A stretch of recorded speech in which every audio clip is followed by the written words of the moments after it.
This 50-foot Bateria power solar extension cable uses thick 10 American wire gauge tinned copper conductors to keep voltage drop low over long runs between panels and power stations.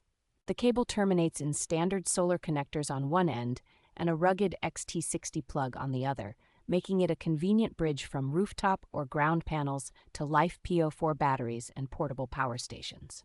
Its insulation and jacket are built from cross-linked materials that tolerate extreme cold and high heat, so it holds up well in year-round outdoor installations on recreational vehicles or in backyards. The upgraded XT60 connector has reinforced molding and strain relief, so repeated bending and plugging in does not easily loosen or damage the connection. High-quality tinned copper, fire-resistant, and ultraviolet-resistant materials and weatherproof connectors give this cable the durability needed for long-term off-grid use.